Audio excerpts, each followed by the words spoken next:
Valentine's Day, a day meant to celebrate love, forgiveness, and second chances. But for one woman, what was supposed to be a simple reunion with her ex-husband would quickly spiral into a nightmare, leaving behind a story so dark it would chill anyone who hears it. She thought it was just going to be a peaceful meeting, a chance to finally close the painful chapter of her past.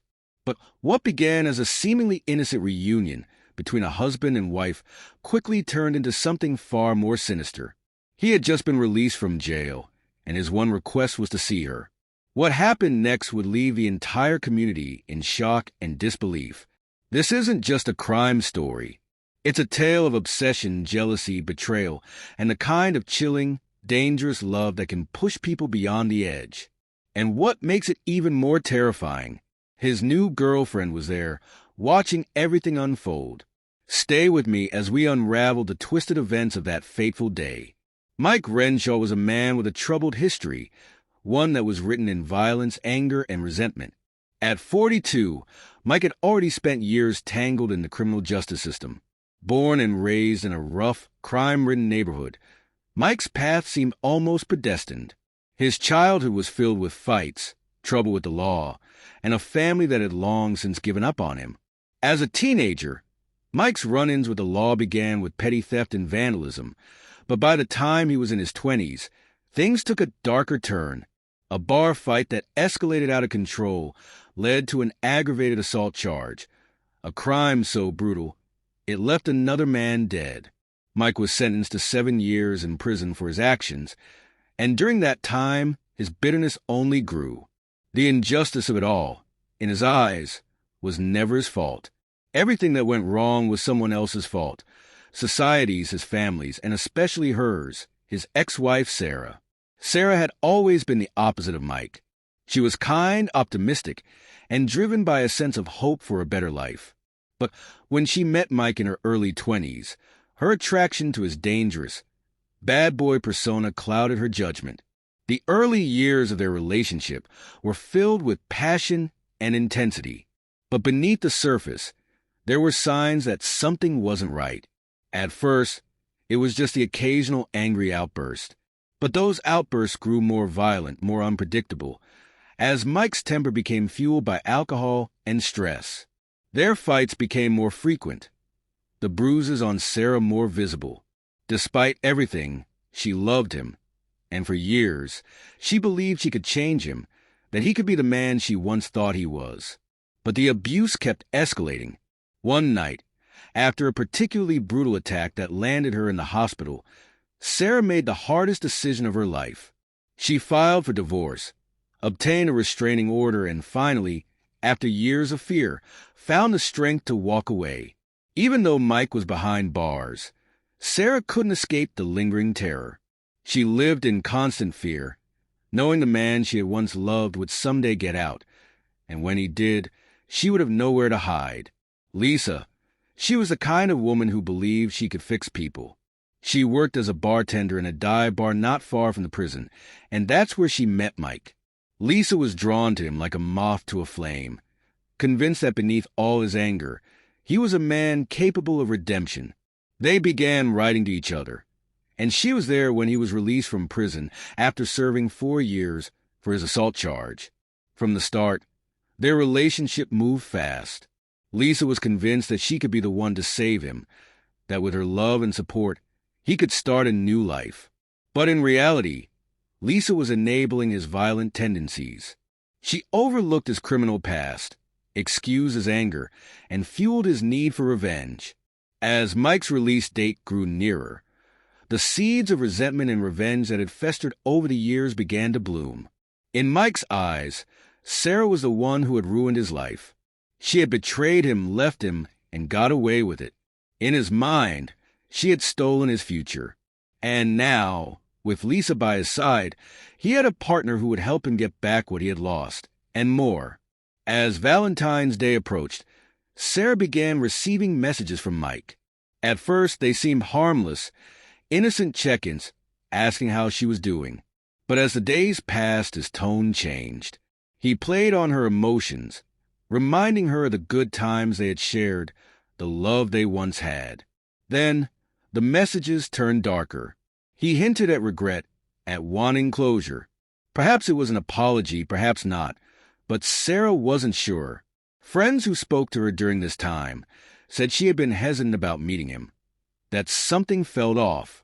But Mike was persistent, and Sarah, perhaps wanting closure or to hear what he had to say, agreed to meet him. The last phone call between them was brief but telling. Sarah seemed unsure, but in the end, she left her home and made her way to a park bench, the place where they had once spent hours talking and laughing, a place that was supposed to feel safe. But safety, in this case, was an illusion. CCTV footage later revealed Sarah arriving at the park, looking around nervously. Then, a shadowy figure approached. It was Mike, and after a brief exchange, they walked away together, heading toward a quieter, more isolated part of the park. What happened next is a nightmare that no one could have predicted. As they walked further into a quiet cafe, Sarah and Mike began arguing loudly. Tensions were high, but no one could have guessed that it would escalate so quickly. At some point, they left the cafe and got into Mike's car. From there, it was unclear where they went, but CCTV footage picked them up leaving the area, the tension palpable. The next known location was a dark alleyway, far from the eyes of any security cameras. And that's where everything went horribly wrong. Eyewitnesses who later spoke to investigators described hearing raised voices, followed by screams. A neighbor, who had been watching from her window, reported hearing a loud shriek, one that she would never forget. Then there were the sounds of struggle, furniture crashing, and the unmistakable sound of a body hitting the ground. What started as a verbal altercation quickly became violent. Mike, fueled by rage, pulled out a knife he had purchased just days before. What happened next remains a chilling blur of blood, anger, and fear. Lisa, Mike's new girlfriend, was there. She had followed them to the location, and some reports claim she tried to intervene. Others suggest she stood frozen, too scared to act, perhaps under Mike's control or simply unable to comprehend the horror unfolding before her. By the time the authorities arrived, it was too late. The crime scene was a brutal testament to what had transpired. A home filled with the violent echoes of a tragedy that no one could undo. Mike didn't even try to hide what he had done. Instead of fleeing, he stayed, attempting to fabricate a story to explain the horror. His story quickly unraveled as the evidence. Surveillance footage, witness testimony, and forensic evidence painted a damning picture. Mike was arrested, and it didn't take long for authorities to piece together what had happened. Sarah was dead, and Mike was responsible.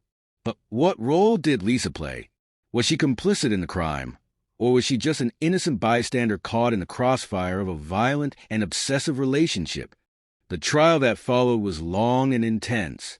The prosecution built a strong case using forensic evidence, digital records, and witness testimony.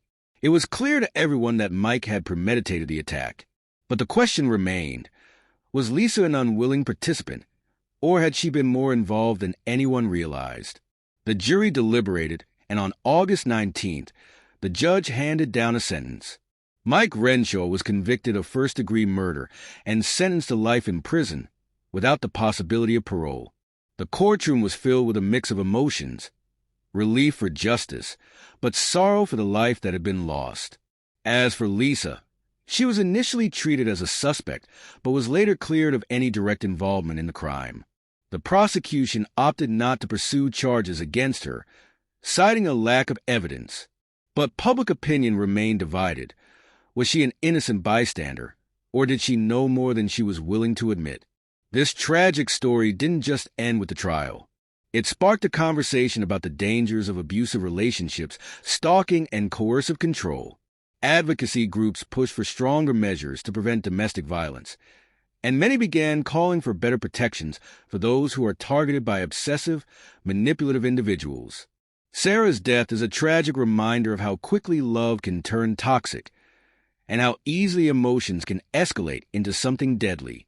This case serves as a chilling warning about the dangers that lurk beneath the surface of seemingly normal relationships. So, what do you think?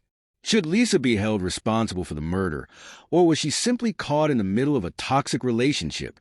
Could anything have been done to stop this tragedy from happening? Let me know your thoughts in the comments below.